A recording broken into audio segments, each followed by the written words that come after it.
ఈ మార్చి నెల దేవుని వాగ్దానం. నీకు వాగ్దానము ఇచ్చిన దేవుడు నమ్మదగినవాడు, నిన్ను విడువడు, నిన్ను ఎడబాయడు. Praise the lord. దేవుని నామానికి మహిమ కలుగును గాక. దేవుడు గతించిన నెలంతా మనల్ని ఎంతో సురక్షితంగా ఆయన సజీవ కృపలో నుండి కాచి కాపాడినందుకు దేవుని నామానికి మహిమ కలుగును గాక. ఈ మార్చి నెల దేవుని వాగ్దానం చదువుకుందాం. ద్వితీయోపదేశకాండము 28:7.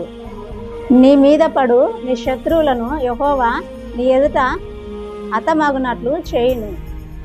వారు ఒక త్రోవను నీ మీదికి బయలువెడలి వచ్చి 7 త్రోవలు నీ ఎదుట నుండి పారిపోవుదురు. దేవుని నామానికి మహిమ కలుగును గాక.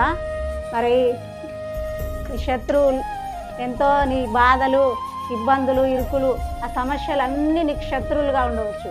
కానీ ఆ సమస్యలో నుండి నీకు ప్రతి వ్యతిరేక శత్రువులన్నిటి నుండి దేవుడు విడిపించి నిన్ను ఆయన కృపలో నువ్వు ఒక్క త్రోవ నుండి వచ్చిన ప్రతి ఒక్క శత్రువు 7 త్రోవలు పారిపోనట్లుగా దేవుడు చేస్తాడని దేవుని వాగ్దానం సెలవిస్తుంది. మనము ఆయన బిడ్డలమైన మనల్ని ఎప్పుడు కూడా శత్రువు చేతికి అప్పగించేవాడు కాడు. శత్రువు చేతిలో నుండి విడిపించేవాడు, కానీ మనల్ని శత్రువు చేతికి ఎప్పుడు అప్పగించి ఆయన ఊరుకునేవాడు కాడు. నీ సమస్యలు, నీ బాధలు ఎవరైతే ఇబ్బందులు పెడుతున్నారో వారు ఒక్క దిక్కు నుండి వచ్చిన వారు 7 దిక్కులు పారిపోనట్లు ఆ దేవుడు చేయనన్నాడు. అలాంటి దేవుణ్ణి మనం ఎప్పుడు ప్రార్థన చేస్తూ దేవుని నామాన్ని అనుదినము అనుక్షణము స్తుతించే వారముగా ఉండాలి. దేవుని బిడ్డలారా, మరి ఏ విషయంలో కూడా మనల్ని సిగ్గుపరిచే దేవుడు కాదు.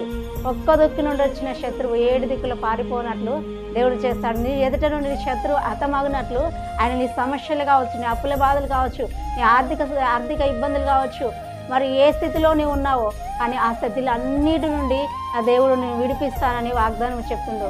మరి ఈ వాక్యం ద్వారా దేవుడు మనతో మాట్లాడుతున్నాడు.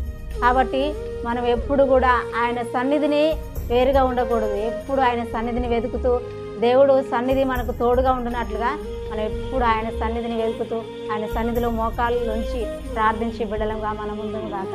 ఆయన సన్నిధి సమాధానము మనందరికీ తోడైండి నడిపించును గాక. దేవుడి వాగ్దానం మన జీవితాల్లో ఈ వాగ్దానము నెరవేర్చి మన జీవితాల్లో అద్భుత కార్యాలు చేయునుగాక. దేవుడి యొక్క వాగ్దానం మన జీవితాల్లో 100 ఫలింపజేయును గాక. దేవుని నామానికి మహిమ కలుగును గాక. ప్రార్థన చేస్తున్నాము. స్తోత్రము నాయన, పరిశుద్ధుడా, మహాగణుడా, మహోన్నతుడా, నీకు వందనాలు ప్రభా. ఆశ్చర్యకరుడా, ఇదిగో తండ్రి నాయన, నీకు నాయన వాగ్దానం మా జీవితంలో ప్రభా నాయన అది నెరవేర్చినట్లుగా ప్రభా ప్రతి ఒక్క శత్రువు నాయన బాధలన్నిటిని విడిపిస్తానని వాగ్దానం సెలవిస్తుంది ప్రభా. మరి ఏ బిడ్డ ఏ సమస్యలో ఉన్నారో, ఏ యొక్క ఆర్థిక సమస్యలో ఉన్నారో, ఏ శత్రువు బాధ చేత నాయన ఇబ్బంది పడుతున్నారో ప్రభా, ఏ అప్పుల బాధల చేత ఇబ్బంది పడుతున్నారో ప్రభా, ఏ బిడ్డ గర్భఫలం లేక ఆయా దుఃఖపడుతున్నారో ఆ యొక్క సమస్యలు ప్రతిదీ విడిపించి కార్యం జరిగించండి. అయ్యో నా ప్రభా, వాగ్దానం చేసిన ప్రతి బిడ్డ ఆ జీవితంలో అద్భుత కార్యము జరిగించమని నీ నామానికి మహిమ ఘనత ప్రభావము కలుగును గాక అని ప్రార్థిస్తూ యేసు నామమున అడుగుచున్నాను తండ్రి. ఆమేన్.